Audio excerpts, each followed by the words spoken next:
Bismillahirrahmanirrahim. Assalamualaikum warahmatullahi wabarakatuh. Alhamdulillahirrabbilalamin. Wassalatu wassalamu ala asyrafil anbiya'i wal mursalin wa ala alihi wa sahbihi ajmain amma ba'du. Puji beserta syukur kita panjatkan kehadirat Allah Subhanahu wa taala yang mana oleh berkah dan karunia-Nya sehingga kita masih diberikan kesempatan hingga pada hari ini. Salawat beriringkan salam kita haturkan ke pangkuan alam Nabi besar Muhammad sallallahu alaihi wasallam yang mana oleh perjuangan beliau sehingga kita berada pada zaman yang penuh ilmu pengetahuan ini. Baiklah, penghormatan saya kepada Ibu Profesor Dr. Marhumah MPD selaku dosen pembimbing pada mata kuliah Ilmu Hadis semester ini, dan tidak lupa pula penghormatan saya kepada teman-teman sejawat dan seperjuangan di program Magister Pendidikan Agama Islam UIN Sunan Kalijaga khususnya di kelas A. Baiklah teman-teman, sebelum kita membahas tahammul wal ada secara lebih jauh, pertama sekali kita harus mengetahui pengertian tahammul wal ada. Nah, yang harus kita ketahui bahwa tahammul itu terdiri dari dua kata. Yang pertama yaitu tahammul, yang kedua yaitu ada. Tahammul secara bahasa yaitu menerima atau mendapatkan. Sedangkan secara istilah yaitu menerima hadis dari gurunya dengan menggunakan metode tertentu. Sedangkan ada secara bahasa yaitu meriwayatkan atau menyampaikan. Sedangkan secara istilah, pengertian al-ada yaitu menyampaikan hadis dari seorang guru kepada muridnya. Nah, dari sini terlihat jelas bahwa perbedaan antara tahammul dengan ada. Tahammul yaitu kegiatan menerima hadis yang dilakukan oleh muridnya, sedangkan ada yaitu menyampaikan hadis yang dilakukan oleh gurunya. Nah, selanjutnya kita akan membahas dua bentuk kegiatan hadis. Yang pertama yaitu ada ar-riwayah, yang kedua ada asy-syahadah. Ar-riwayah adalah proses penyampaian hadis kepada orang lain. Nah, untuk ar-riwayah ini biasa pelakunya disebut dengan ar-rawi atau biasa kita dengar dengan kata perawi. Nah, untuk ar-riwayah ini boleh disampaikan oleh siapa saja, baik laki-laki maupun perempuan. Sedangkan bentuk kegiatan hadis satu lagi yaitu ada asy-syahadah. Asy-syahadah merupakan penyampaian hadis juga. Namun bedanya untuk asy-syahadah ini harus ada saksi ataupun sumpah dalam penyampaian hadis. Hal ini bertujuan untuk meyakinkan bahwa hadis yang disampaikan benar-benar orisinil dari Rasulullah. Nah, untuk asy-syahadah ini orang yang menyampaikannya itu harus laki-laki, harus balik, harus beragama Islam. Karena jika orang yang menyampaikan bukan orang beragama Islam, maka hadis tersebut tidak dapat diterima ataupun ditolak. Kemudian ada dua bentuk cara penyampaian hadis. Yang pertama ada secara lafzi, yang kedua ada secara maknawi. Untuk penyampaian hadis secara lafzi yaitu hadis disampaikan dengan redaksi yang sama seperti halnya perkataan Rasulullah, tidak ada satupun kata atau huruf pun yang diubah. Nah, biasa hadis lafzi ini yaitu biasa hadis-hadis qudsi atau hadis-hadis yang berisi doa-doa. Yang kedua yaitu ada penyampaian secara maknawi. Untuk hadis yang disampaikan secara maknawi, redaksinya berbeda-beda tetapi maknanya sama. Nah, sering kita jumpai bahwa ada hadis yang lafaznya tuh beda-beda tetapi maknanya sama. Nah, itu dia hadis maknawi. Untuk penyampaian hadis maknawi, orang yang menyampaikannya harus memenuhi syarat. Syarat yang pertama, orang yang menyampaikan hadis secara maknawi ialah harus ahli berbahasa Arab. Yang kedua, hadis yang disampaikan bukan merupakan sabda Rasulullah tetapi berupa perbuatan ataupun takrir Rasulullah. Tahammul wal ada merupakan kajian dalam ilmu hadis dirayah karena berupa sistem analitik.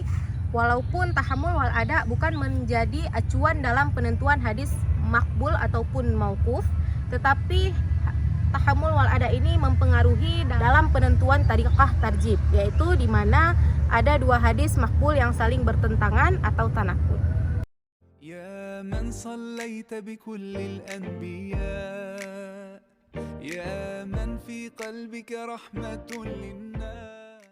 Setelah kita membahas pengertian tahammul wal ada, kemudian kita harus mengetahui apa-apa aja syarat untuk tahammul wal ada. Nah, yang pertama kita akan membahas kelayakan tahammul. Untuk kelayakan tahammul, mayoritas ulama memperbolehkan anak kecil untuk menerima hadis, asalkan sang anak sudah berusia taklif.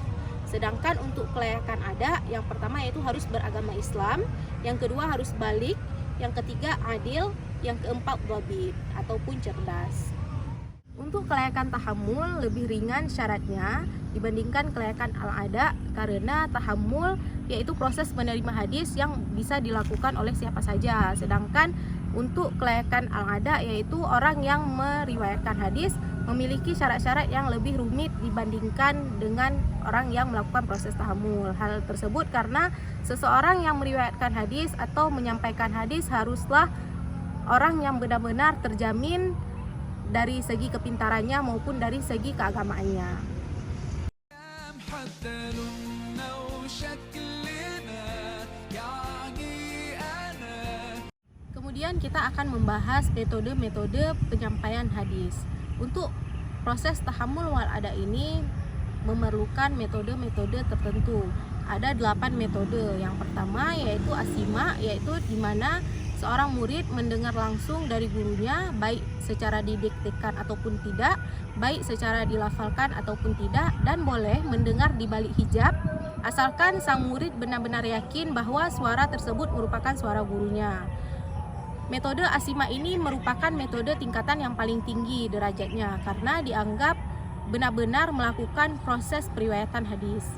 Nah, untuk lafaz-lafaz asima ini, yang pertama yaitu ada sami'na, sami'tu, yaitu artinya kami mendengarkan. Yang kedua itu haddatsana atau haddatsani, di mana seseorang telah bercerita kepadaku. Selanjutnya, metode yang kedua ialah al-qiraah. Al-qiraah adalah di mana seorang murid membacakan hadis yang dia dapat secara langsung di hadapan gurunya. Boleh juga dibacakan oleh orang lain dengan syarat guru dengan murid harus berada di tempat yang sama di hadapan orang yang sedang membaca tersebut. Nah, al-qiraah ini menurut para ulama tingkatannya sama tinggi dengan asimak tadi. Nah, untuk lafaz al-qiraah yang pertama yaitu saya telah membaca di hadapannya, yang kedua yaitu seseorang telah membaca di hadapan guru sedangkan saya mendengarkannya. Baiklah, selanjutnya metode yang ketiga yaitu al-ijazah. Al-ijazah adalah pemberian izin dari seorang guru kepada muridnya untuk meriwayatkan hadis darinya, sekalipun murid tersebut belum pernah membacakan langsung ataupun mendengar langsung dari gurunya. Nah, untuk lafaz al-ijazah ini, yang pertama yaitu aku ijazahkan kepadamu apa yang aku riwayatkan. Yang kedua yaitu aku ijazahkan kepadamu apa yang aku dengar dan apa yang aku riwayatkan. Yang ketiga yaitu aku ijazahkan kepada seluruh kaum muslimin apa yang aku dengar dan apa aku riwayatkan. Kemudian metode yang keempat yaitu ada al-munawalah. Al-munawalah adalah kegiatan guru memberikan hadis ataupun kitab hadis kepada muridnya untuk diriwayatkan dengan mengambil sanad darinya. Nah, al-munawalah ini terbagi dua macam. Yang pertama ada yang disertai dengan ijazah, yang kedua ada yang tidak disertai dengan ijazah. Nah, untuk yang disertai dengan ijazah, lafaznya yaitu ana ba'ana atau ana ba'ani, sedangkan untuk yang tidak disertai ijazah, lafaznya yaitu nawalana atau nawalani. Selanjutnya, metode yang kelima yaitu ada al-mukatabah. Al-mukatabah adalah guru menuliskan hadis, baik ditulis oleh dirinya sendiri ataupun menyuruh orang lain untuk menuliskannya. Nah, untuk al-mukatabah ini terbagi dua macam. Yang pertama yaitu ada al-mukatabah yang disertai ijazah dan ada al-mukatabah yang tidak disertai ijazah. Nah, untuk al-mukatabah yang disertai ijazah, lafaznya yaitu aku ijazahkan kepadamu apa yang aku tulis untukmu. Nah, sedangkan yang tidak disertai ijazah ini terdapat dua pendapat ulama. Pendapat ulama yang pertama yaitu memperbolehkannya meriwayatkan walaupun tanpa adanya ijazah. Sedangkan pendapat kedua yaitu tidak boleh meriwayatkan karena tidak ada ijazah. Adapun metode selanjutnya yaitu ada al-i'lam. Al-i'lam adalah tindakan guru memberitahu kepada muridnya bahwa hadis atau kitab hadis ini merupakan riwayat darinya atau dari yang ia dengar, namun tidak disertai ijazah. Nah, untuk periwayatan dengan metode al-i'lam ini, sebagian ulama memperbolehkan periwayatan dengan metode ini, namun sebagian ulama lainnya menolak dengan periwayatan metode ini. Metode selanjutnya yaitu al-wasiyah. Al-wasiyah adalah ketika seorang guru akan meninggal ataupun akan berpergian jauh, kemudian dia mewasiatkan kepada seseorang sebuah kitab hadis darinya. Nah, untuk lafaz al-wasiyah ini yaitu seseorang telah berwasiat kepadaku kitab hadis ini. Nah, untuk contoh dari metode al-wasiyah ini yaitu di mana Abu Qilabah mewasiatkan kitab-kitab hadisnya kepada Ayyub al-Syaukani. Nah, metode yang terakhir adalah al-wijadah. Al-wijadah merupakan seseorang mendapatkan hadis dari orang lain tanpa menggunakan cara asima maupun al-qiraah ataupun al-ijazah. Nah, untuk lafaz al-wijadah ini ialah saya telah menemukan hadis atau saya telah membaca tulisan ini.